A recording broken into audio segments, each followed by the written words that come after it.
मैं रंजन यादव आप सभी का मस्ट वेलकम करता हूं आज के इस वीडियो में। और आज हम सभी जानेंगे 80-20 रूल के बारे में, जिसको हम पेरेटो प्रिंसिपल भी बोलते हैं कि ये रूल वाकई में होता क्या है, ये काम कैसे करता है और हमको इसके ऊपर किस तरीके से एक्शन लेनी चाहिए।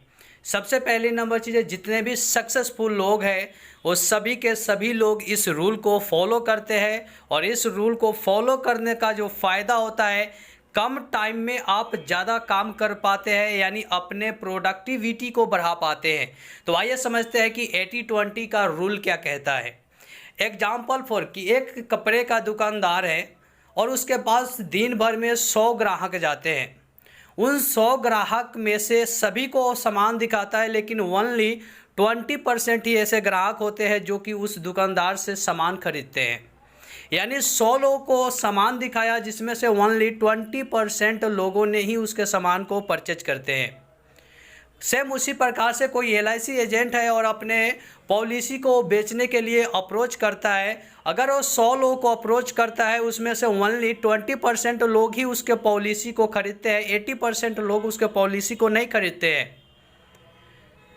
उसी प्रकार से जैसे हम पूरी दिन में अपना वर्क करते हैं, तो हमारा जो वर्क होता है उसमें से जो हम 20% समय में जो काम करते हैं ना, वो हमको 80% रिजल्ट देता है। और बाकी के 80% समय में जो वर्क हम करते हैं वो मात्र और मात्र हमको 20% रिजल्ट देता है। सेम लागू होता है नेटवर्क मार्केटिंग MLM इंडस्ट्री में। अगर आप 100 लोगों को प्लान दिखाते हैं तो उसमें से 80 लोग आपके प्लान को मना कर देते हैं, ओनली 20% ही लोग होते हैं जो कि आपके प्लान को एग्री करते हैं। सेम उसी प्रकार से अगर आपके पास 100 लीडर हैं तो उसमें से ओनली 20% ही लीडर ऐसे होंगे जो सबसे ज़्यादा आपके टीम में सेल करते होंगे। बाकी के 80% लीडर ओनली 20% सेल करते होंगे, यानी 20% रिजल्ट देते होंगे।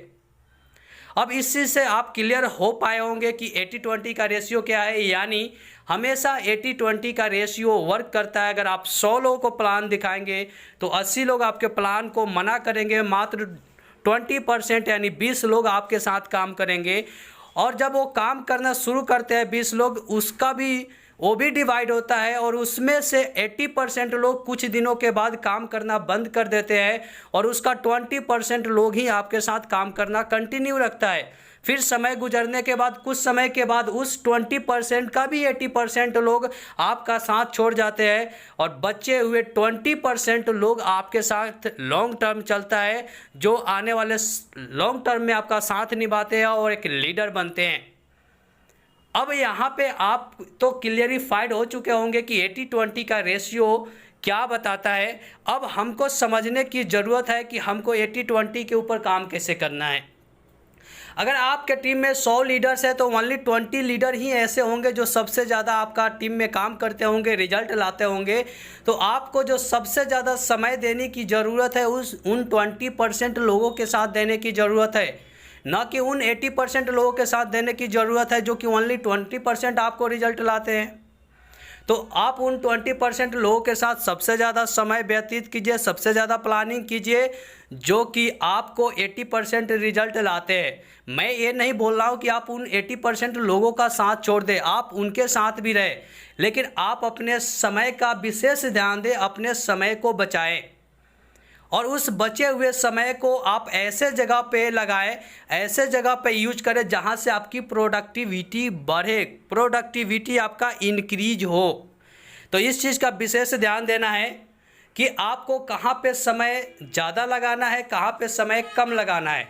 उसी प्रकार से आपके पर डे के रूटीन में भी आपको चेक करना है कि आप पूरे दिन में जो वर्क करते हैं, जो काम करते हैं, उस वर्क में भी जो आप 20% समय में जो वर्क करते हैं ना, वो आपको 80% रिजल्ट देता है।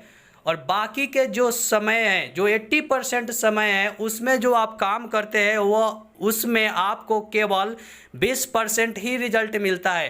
तो आप जो 20% समय में 80% रिजल्ट लेकर आ रहे हैं, आप उस 20% के समय को आइडेंटिफाई कीजिए और वहाँ पे अपनी नज़र को रखिए और वहाँ सबसे ज़्यादा आप वर्क करने का प्रयास कीजिए। और बचे हुए जो 80% समय है, आप वहाँ पे भी नज़र रखिए और उस समय को आप सही जगह पर लाइए ताकि आपकी प्रोडक्टिविटी बढ़े, आपकी प्रोडक्टिविटी इंक्रीज हो। अगर इस तरीके से करेंगे तो आपके ज़िंदगी में बहुत एक बेहतर रिजल्ट मिलेगा, बहुत शानदार आपके ज़िंदगी में परिवर्तन भी आएगा।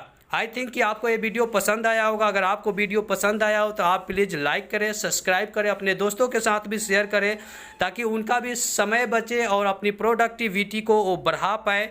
और अभी तक मेरे साथ बने रहे इसके लिए शुक्रिया। Thank you.